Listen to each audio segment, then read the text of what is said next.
Hey, this is Meredith Elliott Powell, and you know what time it is. It is 8 a.m. Eastern Saturday morning and time for a sales logic. This week, I'm home in my office in Asheville, North Carolina. Mark, once again, is on the road, but we got a power-packed show for you this morning.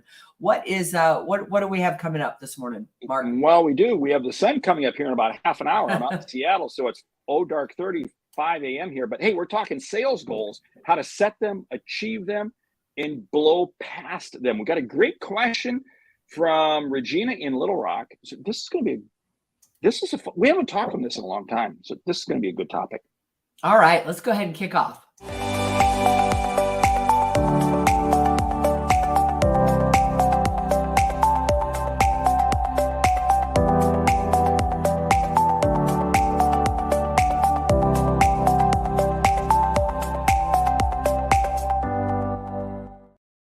Hey, this is Meredith Elliott Powell. Once again, it is 8 a.m. Saturday morning. Time to talk about our favorite subject, and that is sales. Mark, before we dive into the show, I do want to mention our mastermind kicking off in August. We've got a lot of promotion going out there. We feel like we sort of tease you with this show and just get the conversation started. But in this mastermind, we're going to dive deep, and it's interesting. This morning we're talking about goals because we're going to be all about that in the mastermind, not only helping you surpass your goals, but making you a more effective, more valuable salesperson. But before Mark tells you what we have on deck for today, I always like to kick off and tell you how the show works. We kick off with a question from you, the audience. And Mark, I just got a couple of good ones in from some of our listeners on LinkedIn. But we like to start off by inviting you to ask us questions that we will answer right here on the show. So if you have a question, go to saleslogicpodcast.com. Type it in there, reach out to Mark, reach out to me. Either way, we'll get it on the show. We cover a hot topic, we discuss a book, and because we want you to leave with return on investment, we have a lightning round. So Mark, what's up for today? Well, the topic, like I said, is sales goals, how to set them, achieve them, and blow past them. And of course, you and I were just at the National Speakers Association event last weekend with 1,000 people who are really maximum goal setters, right? So we're coming off anyway, but the question comes from Regina in Little Rock. She says, hey, I love sales logic. I lead a team of sales reps in the manufacturing industry. Production demand is down across your industry. I still think we can achieve our goals, but I need to motivate my team, help them make some changes to their strategy, and just believe they can do it. Help. Have at it. All right. Well, number one is you're absolutely right. Even though things are down in your industry, you still can achieve your sales goals, but you're probably going to need to do it differently. If I were sitting in your seat, the very first thing that I would do is I would sit down and I would talk to the team. And I would talk about the fact that, the industry is shifting, but our customers need us now more than they've ever needed us. You've got to begin with that mindset. One of the things that I see that I think is really tragic in sales is once the economy slows, people tend to pull back rather than to lean in. And there's two important reasons you want to lean in. Number one, your customers need you now more than ever. Number two, your competitors are going to pull back. It is actually going to be an easier field to grow your sales goals. So that's where I would start. Hey, that is spot on. And here, there's so many things we can talk about goals. And you got to think of goals. Goals are only achieved because of the activities that you do.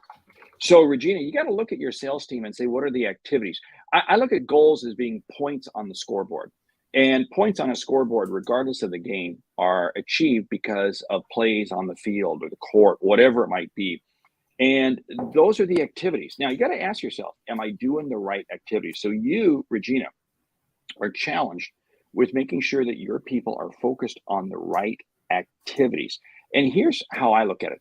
Break it down into small bite size. If the goal is big and having struggles, it can be easy for them to look at that goal and just bag it, just blow it off and say, nope, I'm not going to participate at all. But if you do it in small bite-sized chunks where they can become motivated, because here's the whole thing, Regina, you know what? You can't motivate your people. Whoa, yeah, you can't. All you can do is create an environment for your people to motivate themselves. And you do that by starting to assemble smaller goals that you know they can achieve to create momentum to drive them towards the bigger goal.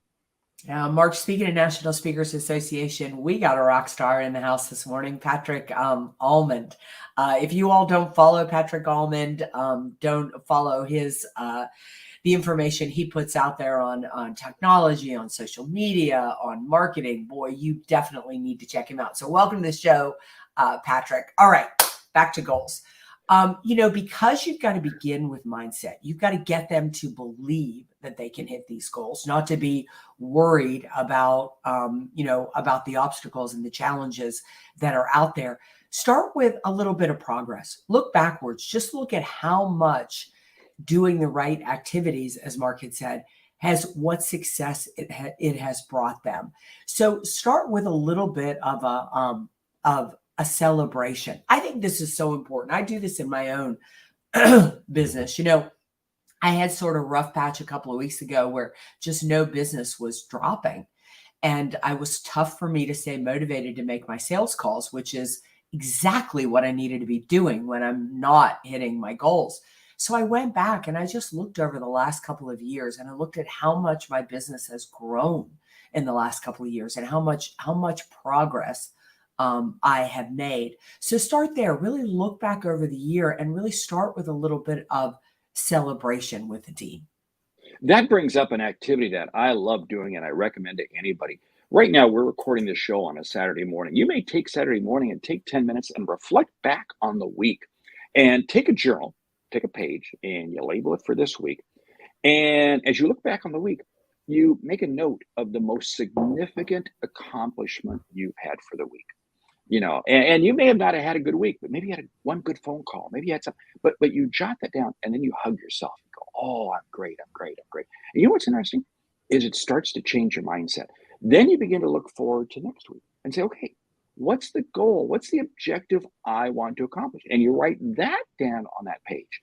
And what you do is you repeat that process every week, because then next week, you'll look back and you say, did I accomplish that goal? Yes, I accomplished. Oh, great. Hug myself. And you then take the next page, you write down what was the biggest success. And it's amazing how you begin to motivate yourself by building off of your success. And if you go into a funk, just as what you heard Meridith share, she looked back in her business several years and you look at, wow, how much it's grown. And that's what you do. You got this journal and you look back 3, 4, 5, 6 months, a year or two. You go, wow, this is what I've done. And it's amazing at how it helps give you confidence that you can power through your next goal, your next level. Yeah, I love what Dave Sanderson says here is that look at the gain instead of the gap, is that, motivation comes from progress. We always think that motivation comes from achieving a goal, but it really comes from progress. And as a leader, helping your team see the progress that they're making. You, Hornsby, just piped in here. Start from where you are. Realize the landscape is changing. Such a good lead into what I wanted to talk about, Hugh. You are just dead on. And that is, once you are writing down the activities, the things that you are doing, start to really hone in on what's been working, what has been moving the needle forward. Because once the landscape changes, as to use Hugh's terminology there, once the landscape changes, through no fault of your own, some of the things that you're doing are no longer going to work. And therefore, getting your team to be productive instead of busy. And I'll guarantee you right now, some of the things that you're doing, that the team is doing, is busy work. And that's why things are slowing down. We all do it. You could walk into my business right now. You could look at what I did over the last week, and you would have great advice for me and say, Meridith, do more of this. Meridith, do less of that. See, that's exactly the role you have to be playing as the coach of your team. Regina, this is your job, because people are busy with activities. See, what you have to do is you have to make sure that they're busy on the right activity. So you got to be looking at the activities they're doing, how they're spending their time, and saying, is it driving them towards R or G? RG. These are the two letters that I say, talking about revenue or goals? In other words, is what they're doing helping them achieving revenue for the company, or is it helping them achieve their goals that they need to achieve to get revenue? And if it's not focused there, you have to be willing to call them out. Here's a strategy that I love doing to kind of up the productivity game, to kind of up the results. You take your smartphone and you set it for 10 a.m. in the morning. You set alarm for 10 a.m. Now, that's not the time you get up in the morning. Hopefully, if you're like Mary and I, you're up hours before that. But by 10 a.m., what you want to do is you want to have achieved something significant. Here's what happens. When you achieve something significant by 10 a.m., you feel good. You feel good. And it's amazing how you're jazzed and you get just that much more done over the course of the day. Now, flip side is this. You can get something big done before 10 a.m. and then suddenly 10:30, 11 o'clock, the day falls apart and nothing happens. But you know what? It did happen because you accomplished something significant before 10 a.m. I love that strategy because too many salespeople, what they do is they put off the big thing until the afternoon. I got to make prospecting calls. I got to make prospecting. And they kind of put it off later in the day, and then something comes up and they never get to it. And they go, oh, I'll just get to it tomorrow. This eliminates that. This takes that off the table. You get it done before 10 a.m. Mark, that is such good advice. I dropped the ball on this yesterday. I had something really important I was supposed to do, and I put it off until the afternoon. And when I went to make the call, their offices they have summer hours. They're closed on Friday afternoon. I should have done it. Now I have to wait the whole weekend on it. The other thing I want you to do too is I think this is so important with goals is take the goal, break it into the milestones, and from the milestones, break the behaviors. There is something really, really powerful. A lot with my clients. I really believe that knowledge is power for team members. And we'll talk about what's our break even. At what point in the month do we cover our salaries as salespeople? At what point in the month do we pay for the cost of goods sold? And then anything over that is gravy. It's icing on the cake. It's contributing to the overall success of the organization. But dive deep into the goal so that it doesn't just look like this number out there that nobody understands why that is the goal, what that goal was built on, and break that goal apart so that people can understand there's something very motivating about hitting the break even and then knowing you've got 15 days left in the month just to go at it and blow past that goal. I love that strat. I love what you're talking about. I want to go back to Dave Sanderson, Gap and the Gain.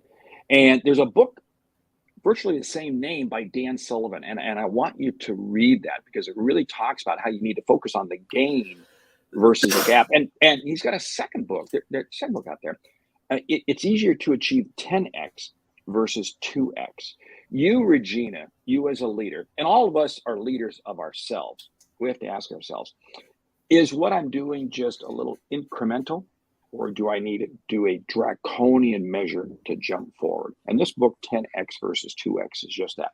So many times what happens is we have this big goal out there and it's struggling. Right now, we're 3 weeks into the third quarter. And people can begin saying, I don't know if I'm going to make my number. But, if we just incremental. Okay, so incremental is one strategy to make the number. But sometimes you got to say, I got to do something draconian. I got to make a significant change. This is where you, Regina, comes into play, because your team in and of themselves are not going to make that significant change. You have to help guide them through it. So if this is the course you choose to go down, this is now where your leadership comes into play, because by itself, they won't do it. They'll stay with the incremental, but there are times that you have to step up and say, we're going to do something significant. It might be reassigning accounts. It might be realigning territories. It might be even altering who's on your team. That's code for letting somebody go or hiring somebody else. But you may have to make some significant changes to achieve those goals. Don't look past making a major change. I love what John Wong is saying here too. I mean, you got to write goals down. You've got to articulate and give them to someone you trust. Funny you would say that. So here are my goals. I keep them right here on my desk. I read them first thing every morning. And so not only does my mastermind know what my goals are, but my husband knows too. And I think that's really important. But there's something about reading them. Like this whole idea of habit stacking. So I read my goals first thing every morning. Somewhere around lunchtime, I'll take 30 seconds and I read them again. And then I read them again before I shut my office down at night. And the reason is because I want my mind to constantly be thinking about my goals and what I'm trying to achieve. And oddly, I find it really, really motivating just to look at them quickly. So Regina, you got to keep those goals front and center with a team. Really, really important. You know what's funny is people will sit there and say, "Oh, I know what my goals are," but what you just described is so critical. You literally read them, you keep them in front of you. I see this. So this is one of those little things that separates the top performers from average performers. The top performer absolutely keeps that in front of them, and what you're doing, you're reading them 3 times a day. And accountability is that I was doing a program yesterday and we were talking about goal setting. And that's one of the things I said, you've got to have accountability. And accountability goes beyond just to your boss. I told everybody in this sales organization, you need to have somebody else in this company, a peer that you are accountable to. Peer yourself up. You and I are in the same mastermind.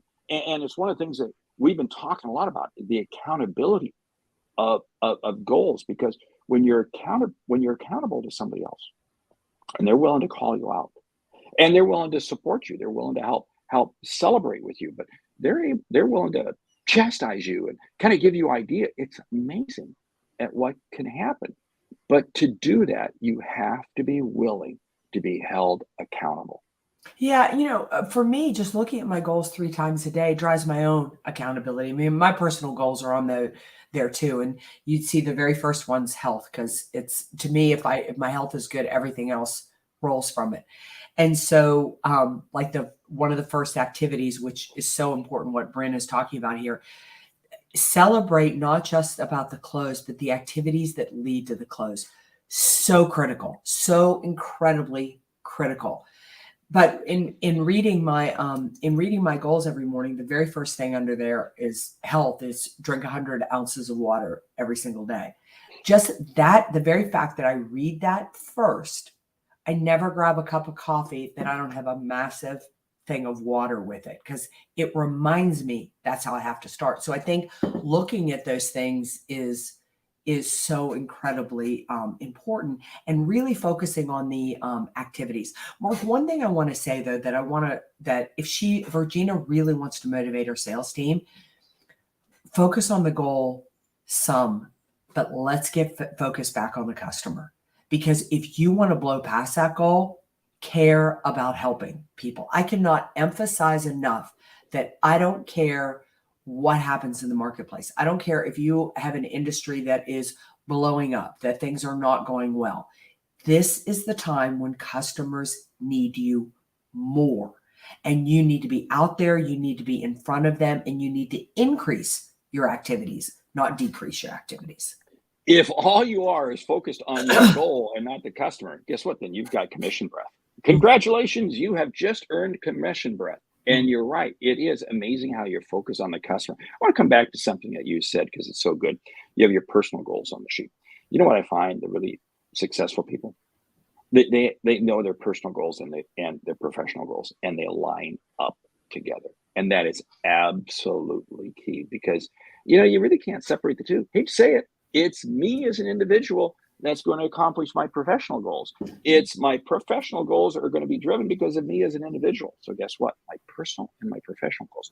Don't leave those out. And if you don't have at least one goal that is driven towards health, one goal that's driven towards mental, and one goal that is driven towards your lifestyle, or so to speak, what your goals are from a life standpoint, you're not doing goals right. You've got to have a balance. And that's what I find successful people have all the time. Yeah, I just wrote an article. We just published it on the blog about the fact that I really do believe you can have it all. I don't believe that success in business is about sacrifice in personal, and I don't believe that success in one area of your life. In fact, I think if one area of your life is off, you will never reach the potential in the other area. And I feel like I learned that through my own life because in the beginning, both my health and my relationships suffered for my success in business. So really expanding the goals to I have a goal for health, I have a goal for finances, I have a goal for relationships, and I have a goal for spirituality. And you know, however you do that, whatever balance is for you, I think you need to look at it that way. There's something very interesting. This is one of the secrets of the boardroom. Secrets of the boardroom. If you're on a board of directors of a publicly traded company or even a large private company, it is amazing how the board is always concerned about the CEO's health Yeah. and mental state. And I get to be involved with a lot of organizations where it is amazing, but the board is actually funding for the CEO to deal with some personal issues to deal because they know that if the personal life is out of balance, the professional life is going to be. And what you were talking about, you can't have it all. There's a balance. Now, there's gives and takes, there's seasons of life, there's ebbs and flows along the way. But overall, there is this balance. So don't think for a moment that you got to be zeroed in 100% on your professional. No, no, no. If you do that, your personal life will suffer. You have to deal with both of them. Yes, we're having a Mark, great conversation. We got great comments coming in. yeah, and I think this one is directed. I certainly have my opinions on it, but Manoj, I hope I pronounced your name correctly. Is money required for a startup, or is it possible if you have a huge network power of the specific field that you can use that network instead of money? What are your thoughts on that, Mark? Well, I believe it requires both. I mean, money is not necessarily required for a successful organization because let me tell you something. You know, businesses fail due to a lack of capital, and that's not just financial capital, but that's intellectual capital. And what I find is that when a bank rejects a business plan, are they, you know what, why they're rejecting it? They're rejecting it because there's lack of intellectual capital. So you've got to have that network that is bringing you insights, bringing you ideas. And that ultimately is going to offset financial capital. Now, you're still going to need financial capital, but I'll tell you what, you got to have that intellectual network. And that's why I say you got to have a peer group. You got to have people there supporting you. Yeah, I have. I've got to tell you, I'm a former banker, so I'm all about the cash. If you don't have cash flow moving through a business, you don't start a business if you're not thinking about cash. Don't start a business if you don't have access to cash. By God, don't quit your day job if you don't have enough cash flow moving through the business. A powerful network is really important. Anybody who's ever heard me speak hears me end every event with, I'm a passionate believer, if you build your network, it will change your life, but you've got to have cash. Mark, we have awesome comments coming through here just about how people really love this discussion of balanced goals. You know, it's funny, I get asked a lot with the amount of work that I do, you know, and I know, Mark, you do this every day too, that I exercise every day. Years ago, I heard a great quote, and it sits in my office to this day. It's a Buddhist quote. And the quote says, a master in the art of living is somebody you don't know whether they're working or playing because it all looks the same. And that's what works for me. I'll work a couple hours, then I'll go play tennis. I'll work a couple more hours, then I'll go play golf. I'll work a couple more hours, I'll go ride my mountain bike. So it's all mixed together, but staying active and shifting mindset makes me more productive. Oh, that's it. That is so spot on. Within about an hour or two here, I'm going to be going out for my run. It's going to be a beautiful 75 degrees here in Seattle. I'm like the 110 in Dallas. So I'm taking advantage of every day here. But there's something interesting. And I'm going to challenge people. It's not our book of the week that we're featuring, but Atomic Habits by James Clear. No, I was in a conversation yesterday with some people, and I recommended it. I recommended it to my brother-in-law yesterday. I was having a conversation with him. I mean, this is an absolute gold book. If you've not read Atomic Habits, because it's about how those little habits done repeatedly every day make a significant difference in your life. Read the book. In fact, read the book and just send the bill. Send the bill to Meridith. She'll be happy to pay it for you. So, I want to talk about what John Long is saying here about the fact that when you fall short of a goal, celebrate the steps and achievements you made, and debrief the goal with your team and examine what might have caused the miss. This is so incredibly important. When Mark and I were at convention this past weekend, we heard a young man speak by the name of Ernie Harkner, I think his name is, from Salt Lake. He did a fabulous presentation about the fact that he used to stress out about goals, and then he has this 3C system, which I'm gonna screw up, but in essence, it is set the goal, work towards the goal, and then crush the goal and start again.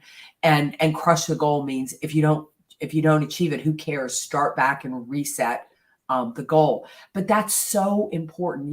It's kind of like, I always tell my clients that when we set goals, I mean, what did you want to be when you were in kindergarten? How many young boys wanted to grow up and be a cowboy or an astronaut? And young girls wanted to grow up and be a ballerina. It's not what we became, but it moved us on the path to education and the things that we needed to do, so we would ultimately become something we didn't even know we wanted to become. Such good advice, John. Wow, I tell you what, time is slipping by. We could stay on this thing for hours. Hey, Stu, love it. We are weeds, Stu. We are weeds. You are talking this, and you're not more than 40 miles up Puget Sound from where I am right now. Not gonna have a chance. Well, anyway, we'll get into personal details later. But anyway, hey, we got to talk about the book, right? We got a great book here, Brian Tracy. I tell you what, he doesn't get the respect. I know. It's why I picked him out, because I thought we have not highlighted Brian Tracy in ages. Yes, he's got so much great wisdom. The book is Get Everything You Want Faster Than You Thought. And yes, it is possible. I love Brian Tracy's work. Yeah, absolutely. I want to mention what Jack is saying here. Sales legend Jack Hubbard is joining us right now. But a great goal-setting discipline begins early in life. Wow, I wish I had somebody grab me at the age of 7 and 5. So if you've got kids and you're listening to us today, Jack is saying that when his kids were 7 and 5, they launched Goals Sunday. How cool is that? Helped our kids reach for the stars and to create action plans to make those goals a reality. Love it.